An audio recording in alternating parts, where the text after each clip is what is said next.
ఓం గం గణపతయే నమః. నమః శంభవే చ మయో భవే చ నమః శంకరాయ చ మయస్కరాయ చ నమః శివాయ చ శివతరాయ చ. ఓం నమః శివాయ.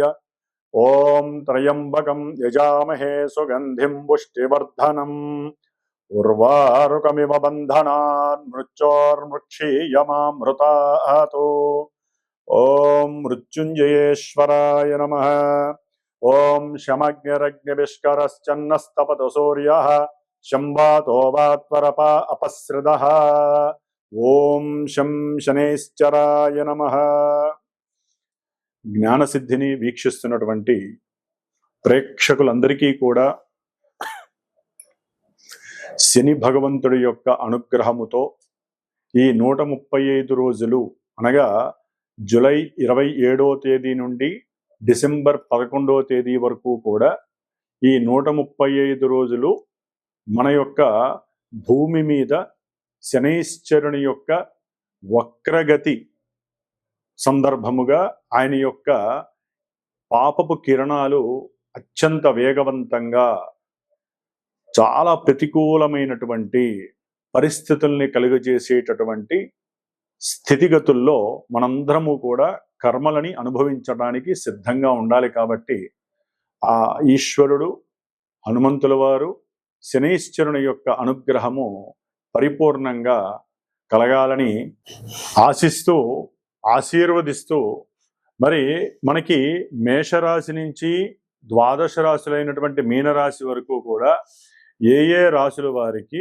ఈ యొక్క శనిగ్రహ వక్రత్వ ప్రభావము ఏ విధంగా ఉంటుంది, మరి ఈ రాశుల్లోనే కొంతమందికి ఏలినాటి శని ప్రభావము, అష్టమ శని ప్రభావము, అర్ధాష్టమ శని ప్రభావము, ఈ విధంగా శని యొక్క ప్రభావాన్ని ఎంతోమంది ఎన్నో రోజులుగా మరి ఆయన యొక్క వేదనకి గురై, ముఖ్యంగా కొంతమంది వారి యొక్క జన్మజాతక రీత్యా ఈ శని మహర్దశ జరిగేవాళ్ళు, శని మహర్దశలో రాహువు, రాహు మహర్దశలో శని, అట్లాగే శని మహర్దశలో శుక్రుడు, శుక్ర మహర్దశలో శని, శనిలో కేతువు, కేతువులో శని, ఈ విధంగా పాపగ్రహాలు శని కుజ, శని రాహు, శని కేతు, శని రవి, ఈ గ్రహాల యొక్క దశలు అంతర్దశల్లోనూ, శుక్రుడి యొక్క అంతర్దశల్లోనూ దశల్లోనూ ఈ యొక్క శని యొక్క ప్రాబల్యము అత్యంత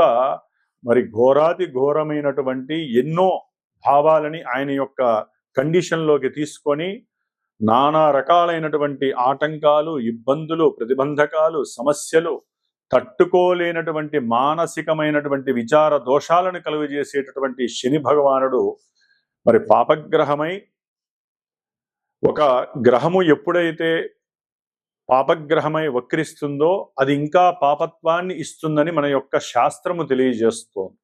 అయితే ఇక్కడ ఒక చిన్న విషయాన్ని గ్రహించాలి. మనకి జన్మరాశి అనేటటువంటిది మానసిక ప్రభావాన్ని మాత్రమే కలిగి ఉంటుంది, కలుగజేస్తుంది.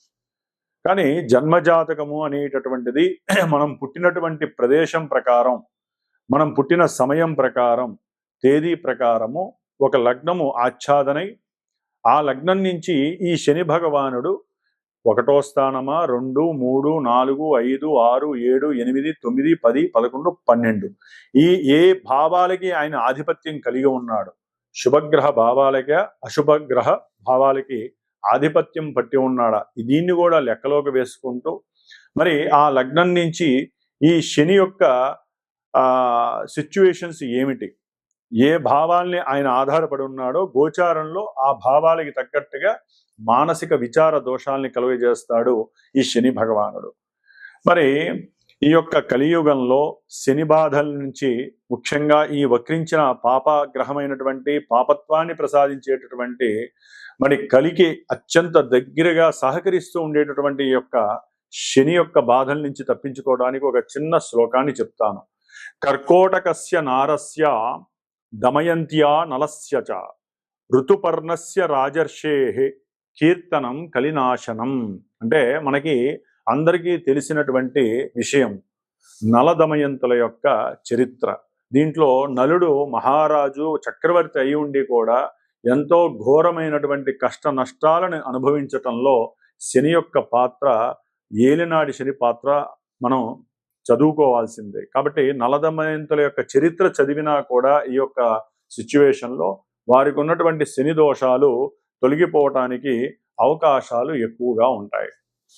కాబట్టి మరి ముఖ్యంగా ఈ యొక్క శని మహర్దశల్లో ఈ యొక్క శని దాదాపుగా మనకి ఈ జూలై 27వ తేదీ నుండి డిసెంబర్ 11 వరకు కూడా రేవతి నక్షత్రంలో 3వ పాదంలో వక్రించినటువంటి శని దాదాపుగా అక్టోబర్ 8వ తేదీ వరకు కూడా అదే నక్షత్రంలో వక్రించి వెనక్కి వస్తూ ఉంటాడు. అట్లాగే ఈయన డిసెంబర్ 11 వరకు కూడా సొంత నక్షత్రంలో వక్రించడం ఇంకా ఘోరమైనటువంటి ప్రభావాలని మనకి ప్రసాదిస్తూ ఉంటాడు కొన్ని రాశుల వారికి. ఆ రాశులు ఏంటో మనం తెలుసుకుందాం. అయితే ఈ వక్రత్వంలో ఈ గ్రహము చాలా వరకు తన యొక్క కిరణాలని ముందు ఇవ్వాల్సినటువంటి, అంటే ఇప్పుడు మీనరాశిలో జలరాశిలో రేవతి నక్షత్రంలో 3వ పాదంలో ఉన్నటువంటి ఈ శని భగవంతుడు తన యొక్క దృష్టిని, 3వ దృష్టిని వృషభ రాశి మరియు మిథున రాశి ఈ 2 రాశుల మీద ప్రభావితం చూపిస్తూ, ఇప్పుడు ఆయన వక్రించిన తర్వాత కొంచెము నక్షత్రాలు అంటే రోహిణీ నక్షత్రము, మృగశిర నక్షత్రం ఈ 2 నక్షత్రాల మీద అధికంగా తన యొక్క శక్తిని ప్రసాదిస్తాడు. అట్లాగే తన యొక్క సప్తమ దృష్టి ఇప్పటి వరకు కూడా కన్యారాశి మీద, కన్యారాశిలో ఉన్నటువంటి ఉత్తర ఫల్గుని నక్షత్రము, హస్తా నక్షత్రం మీద ఉండేది. అట్లాగే చిత్తా నక్షత్రం మీద ఉండేది. ఇప్పుడు ఆయన వక్రించినప్పుడు ఎక్కువ శాతము రోహిణీ నక్షత్రము, హస్తా నక్షత్రము, ఉత్తర ఫల్గుని నక్షత్రం మీద ఆయన యొక్క ప్రభావం చూపిస్తాడు. అట్లాగే శని భగవానుడు మీనరాశిలో ఉండి తన యొక్క దశమ దృష్టిని మీనరాశి మీద ప్రభావితం చూపిస్తూ దాదాపుగా పూర్వాషాఢ నక్షత్రము, ఉత్తరాషాఢ నక్షత్రము ఈ యొక్క నక్షత్రాల మీద తన యొక్క ప్రభావాన్ని అధికంగా చూపిస్తూ ఎన్నో అనారోగ్యాలని, అనుకున్న పనులలో వాయిదాలని, అసలు అనుకున్నది జరిగింది అనుకుంటే మహదానందంగా భావించే పరిస్థితులను కలగజేస్తూ ఈయన ముఖ్యంగా ఆర్థిక విషయాల మీద, అనారోగ్యానికి సంబంధించిన విషయాల మీద, అనుకున్న పనుల్లో ఆటంకాలు కలగజేయటం, ఆలస్యాలు, అది వివాహమైనా విద్యపరంగా ఎన్నో ఆటంకాలు, ఉన్నత విద్యలు లేకుండా చేయటం, విదేశాల్లో ఉన్నటువంటి వాళ్ళని ఇబ్బందులు పెట్టడము, ఉద్యోగాదుల్లో ప్రమోషన్లు వస్తాయి అనుకుంటే అది కాస్త ఉన్న ఉద్యోగం తొలగిపోవటం, ఇలాంటి ఎన్నో రకాలైనటువంటి ప్రతికూల పరిస్థితుల్ని ఇవ్వటంలో శని భగవానుడు మహాద్యట్ట. మరి ఈ యొక్క వక్రించిన శని ఫలితాలు ఈ యొక్క జన్మరాశులకి అంటే మేషం నుంచి మీనరాశి వారికి ఏ విధంగా ఉంటాయో తెలుసుకుంటూ, ఎవరికైనా సరే జన్మజాతకంలో లగ్నాతు ఈ యొక్క శని ఎవరనేది తెలుసుకునే ప్రయత్నాన్ని చేయండి. అసలు ఏ దశలు జరుగుతున్నాయో తెలుసుకోవడానికి ప్రయత్నం చేయండి. ఈ యొక్క ఫలితాలు విని ఎవరూ బాధపడక్కర్లేదు, అట్లా అని సంతోషపడకూడదు. జన్మజాతకరీత్యా మాత్రమే దశలు, అంతర్దశలు మనల్ని యాక్టివేట్ చేస్తూ ఉంటాయి. కాబట్టి కొంతవరకు ఈ శనిచ్చే ఫలితాలు ఏ రాశుల వారికి ఏ విధంగా ఉంటాయో తెలుసుకుందాం. ఓం శం శనైశ్చరాయ నమః. కుంభరాశి.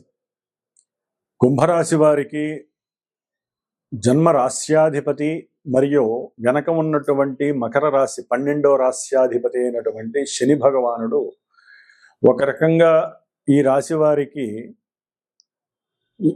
ఎంతో ఇబ్బందికరమైనటువంటి పరిస్థితుల్ని కలుగచేస్తున్నాడని చెప్పుకోవాలి. ఇప్పటి వరకు కూడా అంటే జూలై 26 వరకు కూడా ఆయన ఏలినాటి శని ప్రభావ సూచకత్వాలు ఇస్తూ కుటుంబంలో ఆర్థికపరమైనటువంటి సమస్యలు ఏదైతే యోచిస్తారో, కోరుకుంటారో వాటన్నిటిల్లో కూడా భంగం కలగటం, పెట్టుబడులు ఏదో ఆలోచించి ఏవో కోరికలతో నేను ఏదైనా సాధిస్తాను, నేను కోరుకున్నది చేయగలుగుతాను అనుకొని పెట్టుబడులు పెట్టి, అది ఉద్యోగపరంగా కావచ్చు, వ్యాపార పరంగా కావచ్చు,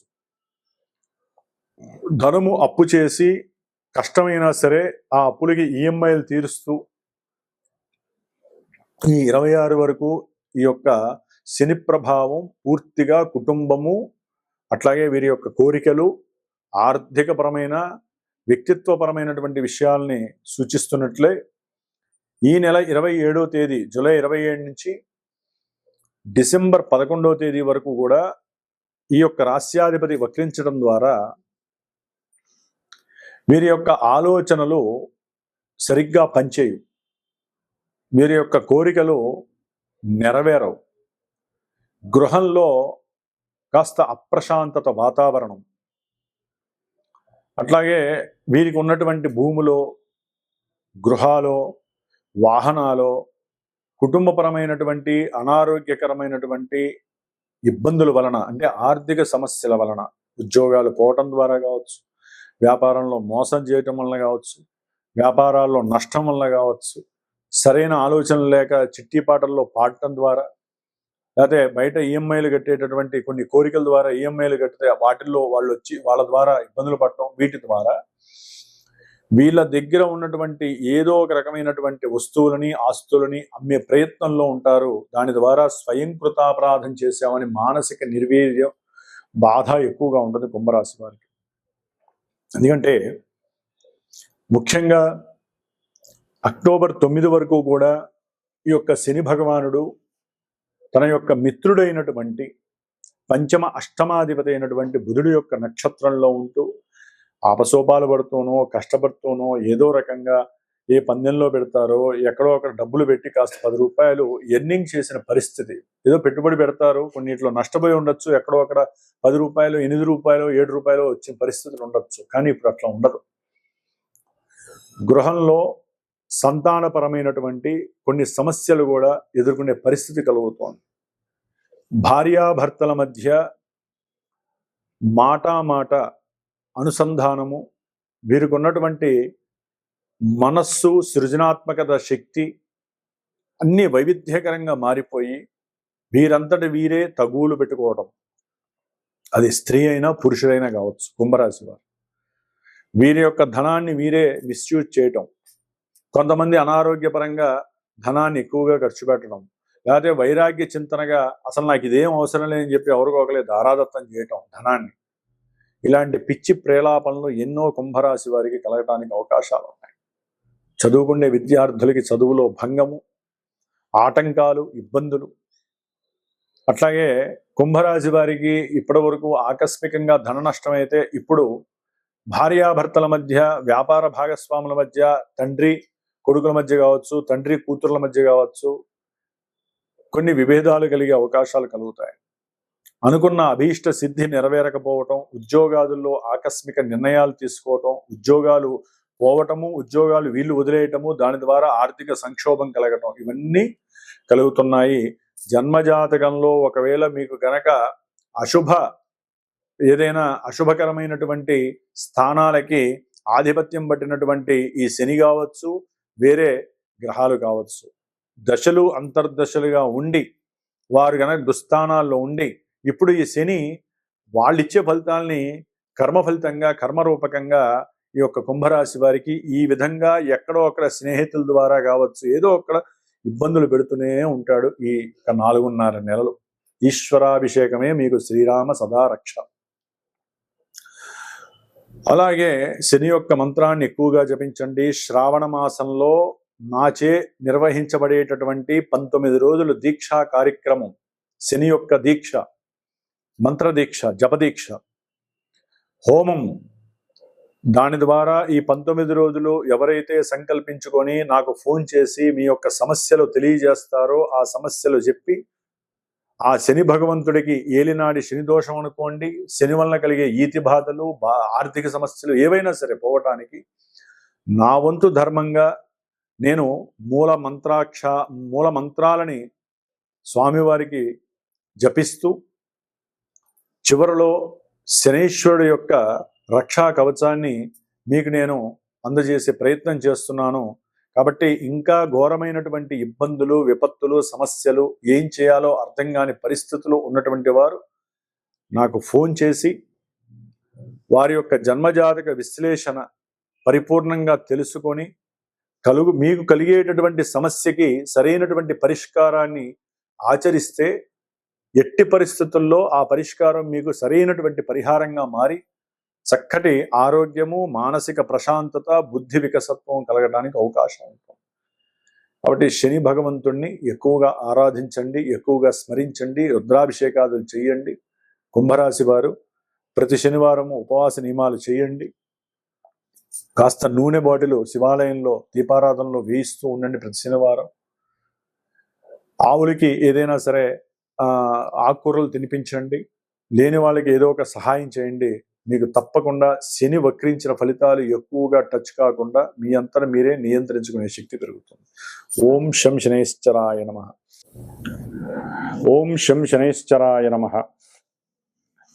ఎవరికైతే గనక శని మహర్దశలు కానీ అంతర్దశలు జరిగిన పుష్యమీ నక్షత్రము, అనురాధ నక్షత్రము, ఉత్తరాభాద్ర నక్షత్రము, ఈ నక్షత్ర జాతకులు కానివ్వండి, అట్లాగే కుంభరాశి, మీనరాశి, మేషరాశి, వృషభ రాశి, అట్లాగే మనకి ముఖ్యంగా కన్యారాశి, ధనుస్సు రాశి, ఈ రాశుల వారు ఈ అంతర్దశలు దశలు జరిగేవారు తప్పకుండా శ్రావణ మాసంలో మనకి బహుళ శుద్ధ విధియ నుండి దాదాపు 19 రోజులు పంచమి వరకు కూడా నా యొక్క శ్రీమాత జ్యోతిషాలయ పీఠంలో ఈ యొక్క శనిగ్రహ పీడలు బాధలు తొలగించటానికి ఒక దీక్షా కార్యక్రమం 19 రోజులు నిత్యము 1000 సార్లు శనికి సంబంధించినటువంటి మూలమంత్ర బీజాక్షరాలని అట్లాగే మూలమంత్ర వేదమంత్రాన్ని కూడా జపిస్తూ నిత్యము 19 రోజులు రుద్రుడికి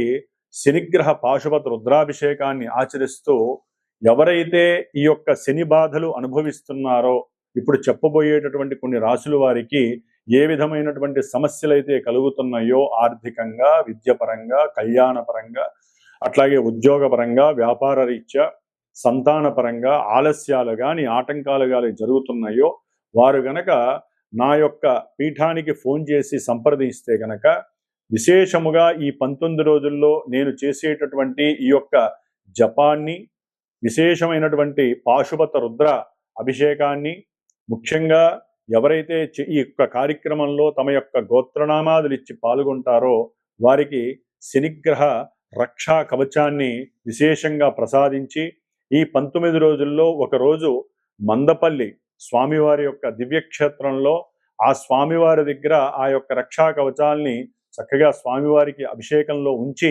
విశేషముగా వీలుంటే అక్కడ హోమాన్ని ఆచరించి ఆ యొక్క ప్రసాదాన్ని మీకు చేరవేసేటటువంటి బాధ్యతని స్వీకరిస్తున్నాను. కాబట్టి దీని వలన విశేషమైనటువంటి శనిగ్రహ అనుగ్రహం కలిగి ఎంతటి కార్యాన్నైనా సరే జయించేటటువంటి పరిస్థితి కలుగుతుంది. ఎటువంటి మృత్యువునైనా సరే మనం తప్పించుకునేటటువంటి పరిహారము మనకి ఈ యొక్క రక్ష ద్వారా మనకి లభిస్తుందని